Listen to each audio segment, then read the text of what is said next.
కూటమి ప్రభుత్వం మీద మంచి అభిప్రాయం ఉంది. చంద్రబాబు నాయుడు గారు అలాగే పవన్ కళ్యాణ్ గారు నరేంద్ర మోడీ గారు బాగా చేస్తారు, ప్రజలకి మంచి చేస్తారని అనుకుంటున్నాను. మీ ఊర్లో ఏం చేశారా మంచి పనులు ఈ 6 నెలల్లో? సిసి రోడ్లు వేస్తారు సార్. గతంలో వేయలేదా మీ ఊర్లో? లేదు సార్, వేయలేదు. ఎక్కడ వేయలేదండి. నేను సిసి రోడ్లు పంచాయతీ పరంగా అయితే ఎక్కడ వేయలేదు. అలాగే బయట రోడ్లు కూడా ఎక్కడ లేవు. ప్రతి ఇంటికి ప్రతి ఇదికి రోడ్లు మాత్రం బాగా వేస్తారు సార్. కూటమి ప్రభుత్వానికి ప్రజలందరూ కూడా చాలా రుణపడి ఉంటారని నేను అనుకుంటున్నాను సార్. ఒక రోజు ముందు ఇచ్చేస్తున్నారు చంద్రబాబు నాయుడు గారు పెన్షన్, కానీ ఆ ఘనత ఆయనకే దక్కాలి. ఆయనకి చాలా హ్యాట్సప్ అండి ఆ విషయాలు అయితే. మనం వైసీపీ ఓడిపోవడానికి ప్రధాన కారణం ఏంటండి? సంక్షేమ పథకాలు ఎక్కువ పెట్టేశారు, అభివృద్ధి లేకుండా అయిపోయిన వల్ల. జనానికి డబ్బులు కాదు కదా సార్ కావాల్సింది, అభివృద్ధి కావాలి. నమస్తే, మా ఏం పేరు? నా పేరు శివలక్ష్మి అండి.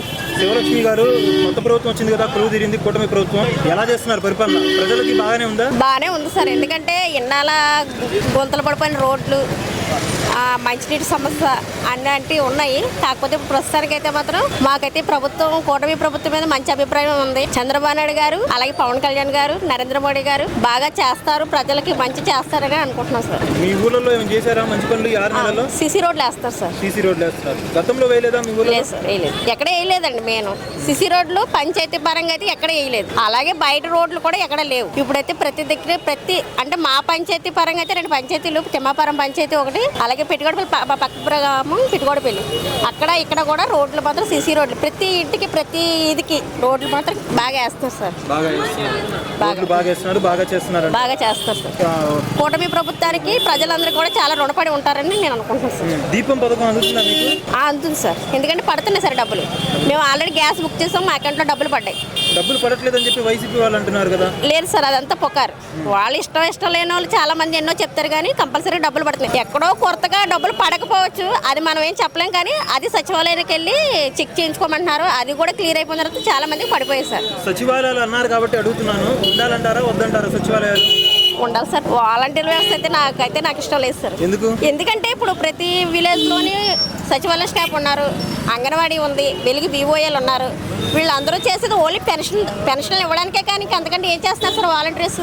పెన్షన్లే ఓన్లీ పెన్షన్స్ ఇస్తారు వాళ్ళైతే. అంటే ఇప్పుడైతే ప్రస్తుతానికి వాలంటీర్లు పెన్షన్లు వాళ్ళే ఇచ్చేస్తున్నారు. సచివాలయ స్టాఫ్ ఇస్తున్నారు, వెలుగు బీఓఏలు ఎంటర్ అవుతున్నారు, అలాగే అంగన్వాడీస్ ఇస్తున్నారు, వాళ్ళే ఇచ్చేస్తున్నారు. 1వ తారీఖు 1వ తారీఖు నిన్న 5వ తారీఖు అలాంటిది 1వ తారీఖు ఆదివారం వస్తే ఒక రోజు ముందు ఇచ్చేస్తున్నారు చంద్రబాబు నాయుడు గారు పెన్షన్. కానీ ఆ ఘనత ఆయనకే దక్కాలి. ఆయనకి చాలా హ్యాట్సప్ అండి ఆ విషయాలు అయితే. మనం చంద్రబాబు నాయుడు పరిపాలనలో రాజధాని కంప్లీట్ అయితే అంటారు మరి అమరావతి? అవుతుందని అనుకుంటున్నాను సార్. రాజధాని అవుతుంది, అలాగే పోలవరం ప్రాజెక్ట్ అవుతుంది. మన తరం కన్నా పిల్లల తరం బాగుంటుందని కోరుకుంటున్నాను, బాగుంటుంది అనుకుంటున్నాను. వైసీపీ ఓడిపోవడానికి ప్రధాన కారణం ఏంటండి? సంక్షేమ పథకాలు ఎక్కువ పెట్టేశారు, అభివృద్ధి లేకుండా అయిపోయిన వల్ల లేదు ఓడిపోయిందని అనుకుంటున్నాను సార్. నేనైతే అభివృద్ధి లేదండి. జనానికి డబ్బులు కాదు కదా సార్ కావాల్సింది, అభివృద్ధి కావాలి. ఇప్పుడు మన తలకాయల మీద ఒక్కొక్కరికి తలకాయల మీద బోల్డ్ అప్ అనేది ఉంది. కాకపోతే జనాలకు డబ్బులు వేసేసారు, కాదని నేను అనట్లేదు. డబ్బు కాదు సమస్య, మనం ఎలాగైనా సంపాదించుకుంటాం డబ్బు.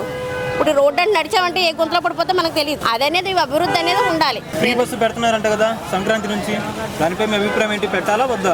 నాకైతే ఫ్రీ బస్ అయితే అనవసరం అనిపిస్తుంది. ఎందుకంటే తెలంగాణలో ఆల్రెడీ పెట్టారు. ఆటో వాళ్ళు ఉపాధి కోల్పోతారు. ఆటో వాళ్ళు అయితే మాత్రం వాళ్ళకి వ్యతిరేకంగా ఉండడం వల్ల ఉపాధి అనేది పోతుంది వాళ్ళకి. ఆ ఫ్రీ బస్ అనేది వేస్ట్ సార్. అయితే నా దృష్టిలో అయితే ప్రజల పరంగా ఏంటనేది తెలియదు. బ్రతికి బతుకుదేరు పోతుంది ఆటో వాళ్ళకి. ఆల్రెడీ ధర్నాలు కూడా జరుగుతున్నాయి అక్కడ తీసేయమని. ఇక్కడైతే నాకైతే ఆ పరంగా అయితే ఇష్టం లేదు సార్. కాకపోతే చంద్రబాబు నాయుడు గారు తల్లికి వందనం అవి వేస్తారని కోరుకుంటున్నాం. కోరుకుంటున్నాం. అలాగే ఆయన మీద చెరిక కాదు, కాకపోతే ఆయన వచ్చిన 6 నెలల్లోనే బాగానే చేశారు. కాకపోతే తొందరగా వేసారని కాదు, కొంచెం తొందరగా వేరే వాళ్ళతో మాట పడకుండా వేసేస్తారని ఆశిస్తున్నారు. ఇంట్లో ఒకళ్ళకి వేయాలంటున్నారా? ఇంట్లో ఎంతమంది ఉంటే అంతమందికి వేయాలనుకుంటున్నారా? అది ప్రభుత్వం హామీ ఇవ్వడమైతే ఇద్దరికి ఎంతమంది ఉంటే ఎంతమంది వేస్తారన్నారు. మరి ఆయన బడ్జెట్ని బట్టి దేన్ని బట్టి ఆయన నిర్ణయించుకోవాలి సార్. అందరికీ వేయాలంటే కూడా కరెక్ట్ కాదు. ఇద్దరు ఉంటే ఇద్దరు వేస్తారు, ముగ్గురు అంటే నలుగురు చదివితే నలుగురికి వేయలేరు కదా. మాక్సిమం ఇద్దరికైతే సరిపోద్దని అనుకుంటున్నాను. పవన్ కళ్యాణ్ గారి పనితీరు ఎలా ఉందండి డిప్యూటీ సీఎం గా? బాగుంది సార్. పవన్ కళ్యాణ్ గారు అయితే చాలా బాగా చేస్తున్నారండి. ఆయన పంచాయతీరాజ్ కాబట్టి ఆయనకి కూడా చాలా యాక్సెప్ట్ అండి. ఈ ప్రభుత్వానికి ఎన్ని మార్కులు వేస్తారండి? నా పరంగా అయితే 100% మార్కులు వేస్తాను.